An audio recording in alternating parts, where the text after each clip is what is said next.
if somebody wants to grow, right, technically, one needs to understand, one needs to read the code what somebody else has written. The moment Yeah. you stand in their shoes and understand, oh, this is why they have written it. You're naturally evolving to become a better developer. Hello, everyone, and welcome back to another exciting episode of Humans of Pesto. I'm your host, Laisha, and today we are delving deep into the world of mentorship within Pesto's thriving community. Our guest for today is none other than Shashank, our super mentor, whose unwavering commitment has played a very pivotal role in sculpting the career of our budding developers in the Pesto family. Thank you for joining us today, Shashank. Thank you so much, Laisha. I'm really happy to be here. All right, to kick things off, why don't you tell us a little bit about yourself and how did you find yourself on this path of mentorship? Before I get into what I do, I think so it's a pretty, I would say, pretty funny story, at least to me, the way I found myself into this coaching and mentoring and teaching people.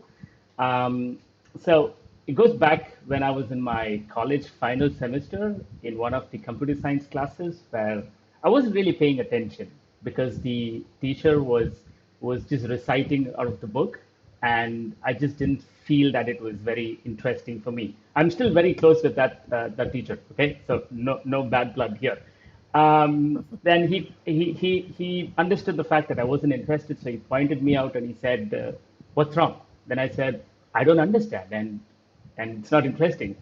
And he told me, "Why don't you take the next chapter for this entire class?"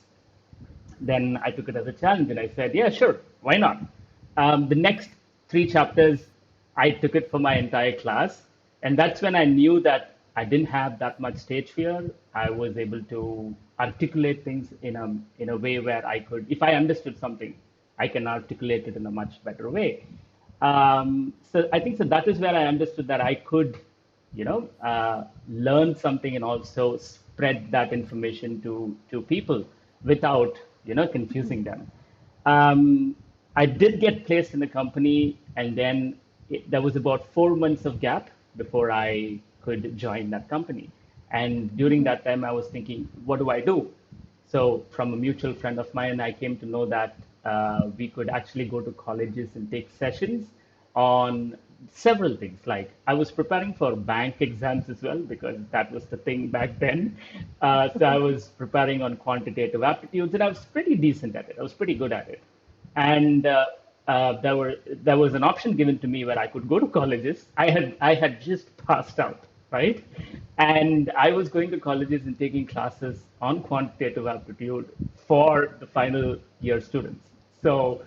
Um, so that was also like a stepping stone for me where I realized that I could do this, right? I can do this, and I'm pretty good at it. I was, off topic, I was still making a lot of money doing that part time, but then I realized that that wasn't really scalable, right? Um, so yeah, and then after I joined work, I realized that the things that I was confident about, I was able to share that knowledge to my fellow colleagues in a much better fashion.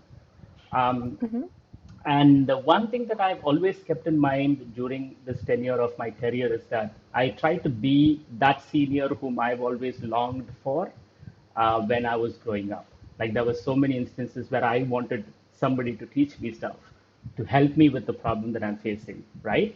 And I bridge the balance between the fact that teaching somebody something doesn't mean that you need to point them out as to what they don't know, but it is more about leveraging what they already know, but teaching them it in depth or helping them become better at what they already know, right?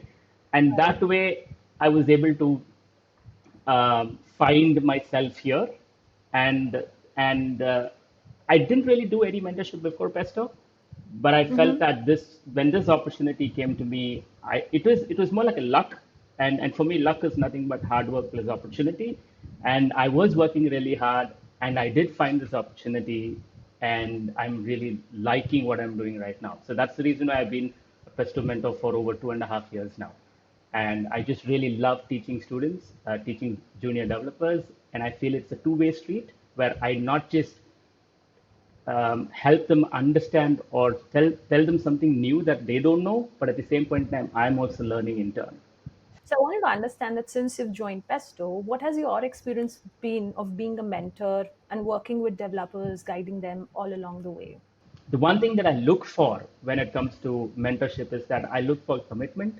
I give all the freedom that is required for that mentee to excel. And I also make sure that we have a lot of communication. Communication is the key when it comes to not just mentorship, but for any relationship where somebody wants to grow, right? So my Right. experience here has been tremendous. I've had the opportunity to train and mentor some amazing individuals. I've also seen them get placed in some amazing companies inside of Pesto and also outside of Pesto as well. I don't think so I could have been equally. I don't take any credit for their achievements. I'm just honored to be there to see them transition. It's a feeling that I cannot describe when you coach and mentor somebody and you see them achieve things, right? It's a feeling that I cannot describe. Some call it being proud, but I think it's way beyond that. It's way beyond that. So I wanted to dive a little bit on the personal side of when you were starting out and starting your journey as a developer. Did you have any mentors yourself, and how did that shape up your journey? That's a great question. Longing for a mentor or a senior, I would say, was one of the biggest motivation for me to join Pesto, right? It is a yes and a no because there have been situations where I would be longing for somebody or a senior who can help me with it, not just about work, right? So the difference that I see is that you need somebody who can help you when on a bad day, right? When something goes wrong at work, you can just call that person up, call your mentor up and say, hey, this is the situation. What do I do? How do I handle this? Right? It's not just about getting the doubts cleared, like, oh, hey, this function is not working, or there is a bug in my application. Can you help me out? It's about more than that. So I do have really good mentors as I told you, to whom I can reach out at any point of the day or the night or the month, and they will be able to help me out. So, would you like to share like a specific instance from your mentoring experience where you felt like you made a very significant impact on a developer's life? Maybe one of the many stories that you have. One of the developers reached out to me and said that he was not at all inclined towards working on the project phase because he found that he was very weak at UI UX, so he couldn't do the wireframe. So he said, "Hey, I'm going to drop off now." Um, Okay. and I convinced him and I told him saying that Figma is very easy. I can help you out. We'll just have an hour session. And then you decide if you want to quit. Right after that, I'm not going to stop you because it's your decision, but I will do my best from my end. And I did the session. He was kind of motivated. He did the UI UX on his own, and he also secured the gold project in that particular cohort. Wow. Right? It's I didn't do anything. I just took an hour of session with him, but the rest is his hard work. He did it, and he secured the gold place. Like I was only there guiding him, right? That's the most important thing I feel. I was only guiding him when he was going out of track. I pulled him back to the track and I said, no, this is where you need to go. But credit goes to him. He did an amazing job. So, how do you, tailor your approaches, or you come up with different unique plans to kind of guide your mentees through the process? When we talk about many people, right, or many developers, Mhm. we are also talking about people management. Taking that people management skills into picture, we need to first assess what that mentee is aspiring to do here. Why is that mentee here? What is that mentee Right. looking for from me, right? From Pesto? What is he or she lacking? What is he or she good at? Right? It's very important to have a holistic view of that person before we start to see this is what I need to do or this is what I shouldn't do. Right? So I think people management skills is very, very important. We need to assess that individual on a holistic way so that we can tailor something specifically for that mentee. Or else, if we treat everybody the same, then it's not going to work out. It's definitely not going to work out. So each individual might need different attention in different areas, and there could be places where you just have to let them go because they need that freedom. So I think it's, as I told you, it's a people management skill. and we need to first assess that individual so that we can have a holistic understanding of what they need. How do you explore these different avenues with your mentees? Developers, the first thing that will come to their mind is DSA, algorithms, and they want to get better at coding. But when it comes to these other, things like side projects, it could be contributing to open source initiatives. How do you encourage them or foster this sense that, you can also explore other things outside of the traditional path? If somebody wants to grow, right, technically, one needs to read the code what somebody else has written. The moment Yeah. you stand in their shoes and understand, oh, this is why they have written it. You are naturally evolving to become a better developer. So you take an open Right. source code, somebody else has written it, and there is an issue. You go there, you try to study what they have done. You are evolving because you're trying to study what they have written, why they have written. You're trying to see, you're going inside their head to see, oh, this is why they've written that. Okay, he's missed something here, so that's why there is a bug. If you want to evolve, if you want to become good at it, one of the ways in which you can do is open source contribution. It's not the only way to do it. There are several other ways in which you can do it. But one way in which you can showcase, right? Because a lot of companies say, oh, what have you done that I can see? So if you want to showcase yourself, then you have a portfolio to showcase saying that, oh, hey, these are the bugs that I've fixed in an open source project. This is my contribution. So it's in a platter right in front of you. So go ahead and do it. Nobody is going to say you fixed a very minor issue. At the end of the day, you've contributed to an open source project. That stands out.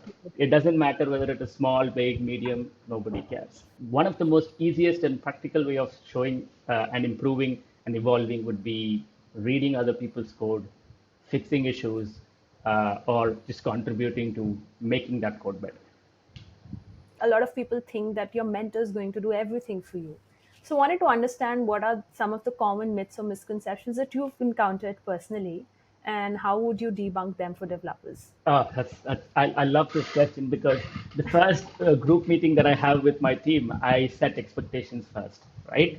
I tell Okay. them what I expect from them and what they can expect out of me, right? The things that I look for when I try to do mentorship is I look for commitment because I am 200% committed, even if they're just 100% committed. And I Right. would keep the communication going, even if it could be even if it is a very trivial thing, I don't care. You just communicate it. Be proactive, over communicate, it is fine. Just don't, just don't think that, don't be in assumption, right? That's one thing. The third thing is don't raise your hands and come to the mentee or anybody, right? Even at work, saying that, oh, this is not working. Do your homework, try to investigate as much as you can, write them down, go back to your senior or your mentor and say that, hey, this is my problem. These are the things I've done. These are the issues that I'm facing. Now, can you help me out? So I would be more than happy to help you out because, oh, he's done his homework, his or her homework. So commitment, pushing, going the extra mile, communication, these are the three things that has to come from the other side than from this side, right? Um, and the other thing, most important thing is that mentors are not going to handhold in getting stuff done for you. They would guide you. They would show you the way. They would be the Right. guiding light when you are taking a hard path, right? If the path is rough, your mentor is going to be right beside you, holding a lamp, showing you the way. Common misconception is that hand holding, which I think will definitely not happen. Going the extra mile is going to come from the other side first, and then it should come from, then you will easily indirectly see your mentor pushing you. The other thing is the mentee should ask more questions to get the answers. Because I would only know to a certain extent where that mentee is lacking, right? But if they Right. want to go under the hood, understand a certain things, voice out. As I told you, this also comes to communication a little bit, but as I told you, it's very very important. And it's been a really enriching conversation, understanding your perspectives and the way you work with your mentees. That's really incredible. So now I wanted to add a little bit of a fun to our podcast. So how about some fun questions and a Sure, quick rapid fire? You're up for it? let's do it. So the first one. So if you were trapped in a video game for a day, which game would you choose? I would say GTA. Moving on. San Andreas, specifically San Andreas. Yes, I was waiting for that. If you could have a dinner conversation with any historical tech innovator, could be living or deceased, who would it be? Bill Gates. Windows or Mac? Guilty as charged. Mac for development and Windows for my personal use. iOS or Android? iOS. Front end or back end Front development? end. Java or Python? Neither. JavaScript. Tabs or spaces? Tabs. Pair programming or solo coding? Pair programming. Remote work or office environment? Hybrid. Hackathons or coding competitions? Hackathons. Awesome. I think you nailed the rapid fire round, Shashank. You really Interesting did. questions. Thank you. That was Right. fun. That was fun. Well, that also brings us to the end of today's episode. It's been great talking to you, and I'm sure that your mentorship has had a really profound impact on the developers you've worked with and the entire Pesto community that we've curated. So, thank you for being a part of the Pesto community. Thank you so much. Thank you so much, Laisha. I want to take this time out and thank Pesto for having this amazing opportunity. It's been a great journey trying to sync up with like-minded people, share as much as knowledge I've gained, and also at the other end, I've learned so much throughout this journey as well. So I want to take this time out and thank each and every one of them. And one message to all the aspiring software engineers is that it's one of the most easiest, one of the most hard at the same point in time, or challenging, and at the same point in time, interesting careers to be at. So if you are aspiring to be one, so I want to take this time out and wish you the best of luck. Thank you so much for the words of wisdom, and to all our listeners, thank you for joining us on this episode of Humans of Pesto. We'll be back soon with more exciting conversations. Until next time, keep exploring and innovating, and never stop learning.